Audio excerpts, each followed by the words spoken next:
décembre 2013, les élus de l'Assemblée provinciale ont voté en faveur d'une réorganisation de la Sophie Nord, le bras financier de la province Nord.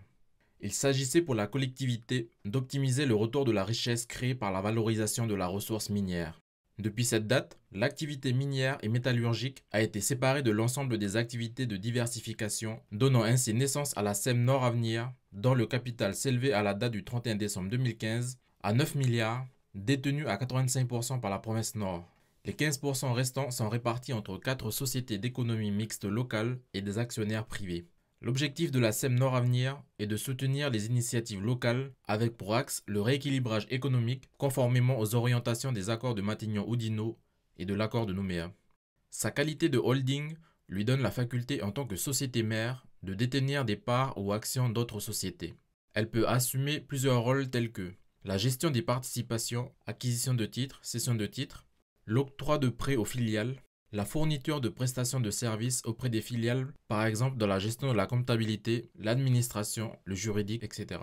La SEM Nord Avenir englobe les activités touristiques, les services à la mine et à l'industrie, l'agriculture et l'agroalimentaire. En 2019, cela représentait près de 50 sociétés et 728 salariés pour un chiffre d'affaires annuel de 4 milliards de francs.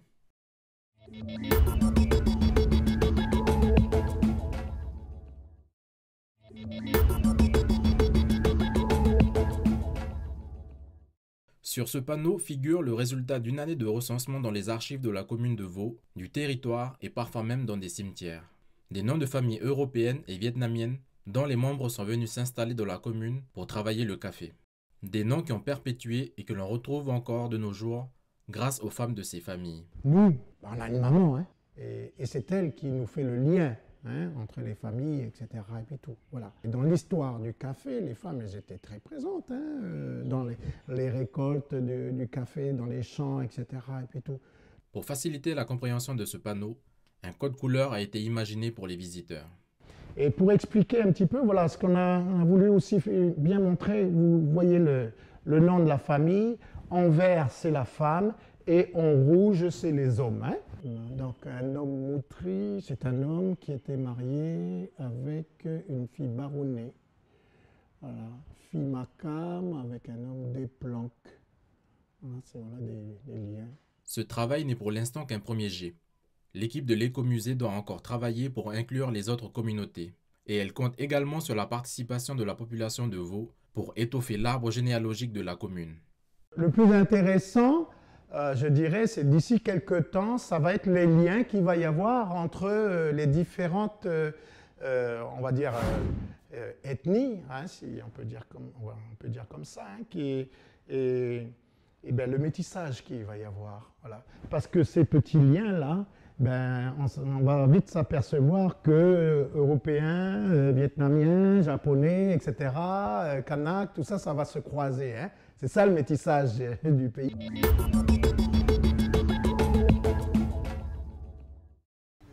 Après l'annonce du premier cas positif Covid-19 vendredi dernier à Eyatia, les dépistages s'enchaînent dans un coin du dispensaire d'Outourois. Parmi les personnes dépistées, des élus communaux présents lors d'une réunion de travail organisée le 12 août dernier, des employés de la communauté des communes de Havaï, ainsi que des proches et amis du maire Cyril Tétouanoui. Sur les 26 personnes dépistées vendredi après-midi, 2 se sont avérées positives. Quant aux personnes testées négatives mais ayant été en contact direct avec un cas positif, un isolement a été ordonné par mesure préventive.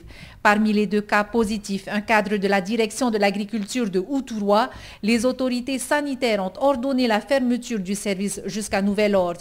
Sur l'île Sacrée, qui avait été préservée jusque-là, les habitants sont inquiets. C'est pas tout à fait j'ai peur. Et comme la maladie est en train d'évoluer, ben, je demande à nos présidents, est-ce qu'ils nous regardent là maintenant, ici à Eyatia? Il faut dépister ces gens-là qui ont eu de coronavirus parce que nous, on a peur.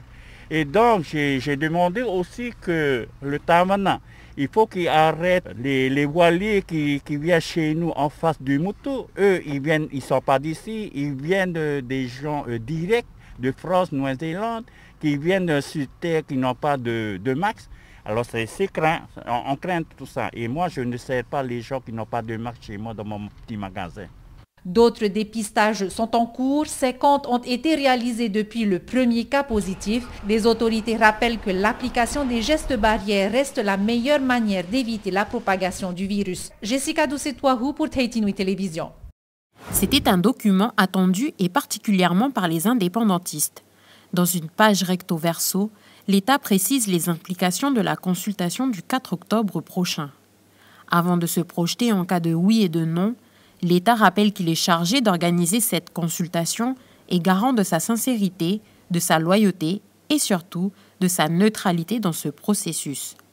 Dans le cas où le pays vote oui le 4 octobre, la France devra transférer à la Nouvelle-Calédonie les compétences régaliennes et celles non transférées encore à ce jour.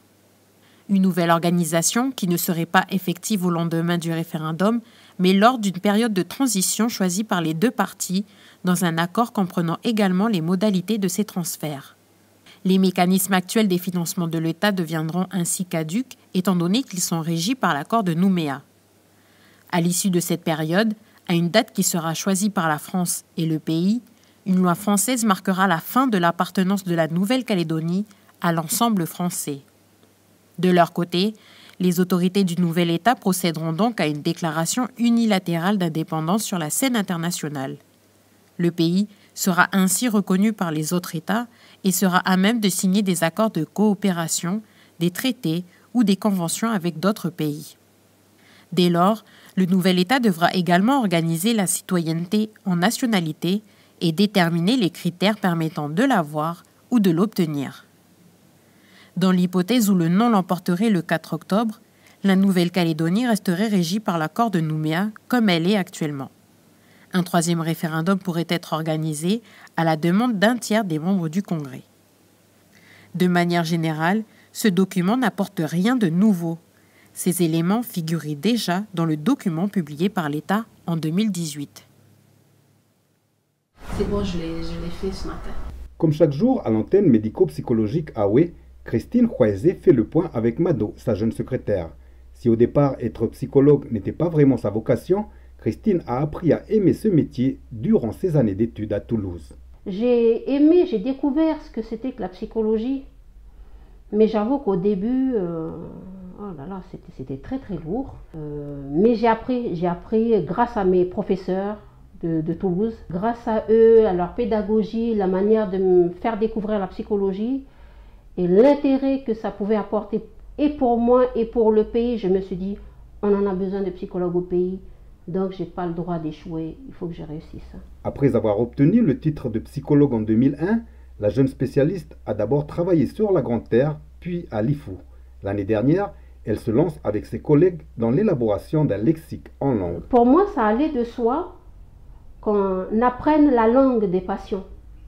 En tous les cas, les comprendre.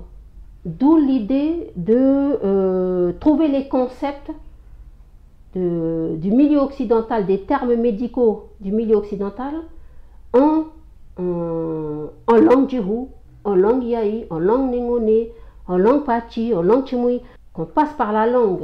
Un travail encore au stade embryonnaire, mais qui a déjà commencé avec le centre de recherche en langue et culture kanak sur l'île. En tout cas, Djihu a la chance d'avoir le centre Nehoudia, créé et dirigé par Dr Waminia.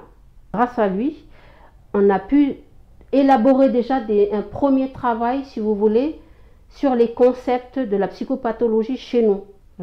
Lui nous a dit, lors de notre dernière réunion réseau, qu'il soumettra ce travail-là aux jeunes chercheurs du centre. Pour la femme psychologue, l'aspect culturel de chacun est plus qu'important pour pouvoir soigner au mieux les différents troubles et pathologies qu'ils doivent traiter.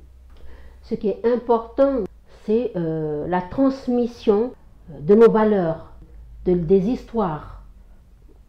Comme on dit chez nous les Kanaks, ce n'est pas l'individu qui compte, c'est le groupe. Et dans ce groupe-là, il y a une histoire. On ne peut pas passer à côté de l'aspect culturel. Parce qu'on est inscrit dans une histoire. Et c'est sur cela que nous, les spécialistes, on doit travailler.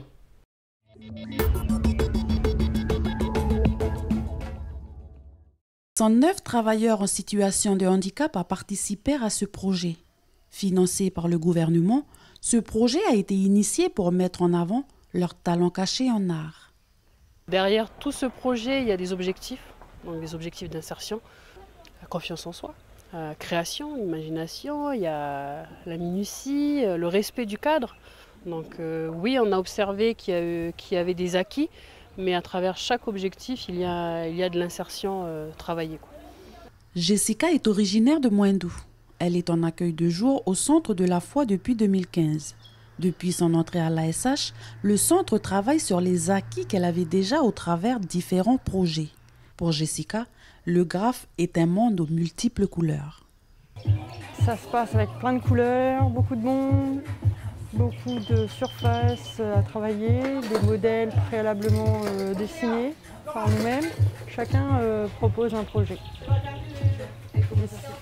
Et on a tous la liberté de l'expression de la toile, on crée et puis on demande aux formateurs de nous réaiguiller sur le dessin. Ce projet s'est étendu sur 3 modules de formation accompagnés par Cham, intervenant professionnel en graphe. La première ici à l'ASH avec une initiation au toucher et à l'application des traits. Le second au skatepark où la mairie a mis en place ce décor pour leur permettre de valoriser leur travail. Ces 2 initiations leur ont permis à chacun de peindre sa propre toile. Le handicap s'efface entièrement en fait quand on fait du graffiti et c'est ça qui est génial. Le groupe il est top, très autonome en plus, beaucoup plus autonome que quand je travaille avec des collégiens et parfois des lycéens, donc on sent qu'on a vraiment des adultes avec nous. Et puis après bien sûr, en fonction du handicap de chacun, il y a par moments des choses qui sont un peu plus compliquées que d'autres à faire, et on se répartit les rôles, on se met en équipe et c'est ça aussi qui fait la force de cette discipline. Ces toiles seront exposées la semaine prochaine à la salle socio-culturelle de la Foi. Le vernissage aura lieu lundi à 17h30. Une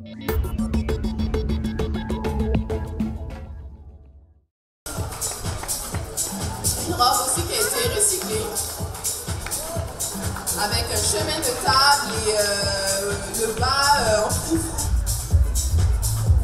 La création en rose est créée par Christiane, aussi avec une base de tissu recyclé, de chute de tissu.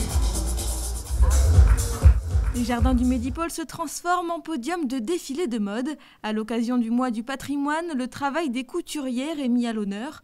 Les créations sont signées par les petites mains de la Fondation Saint-Vincent de Paul et Ressac, une entreprise de fabrication artisanale de sacs confectionnés avec des matériaux recyclés. Ce mois du patrimoine, c'est l'occasion de mettre en valeur le travail de la femme, de mettre en valeur tout ce qu'elle sait faire. Quand patrimoine artistique se conjugue avec création féminine, le résultat est on ne peut plus moderne.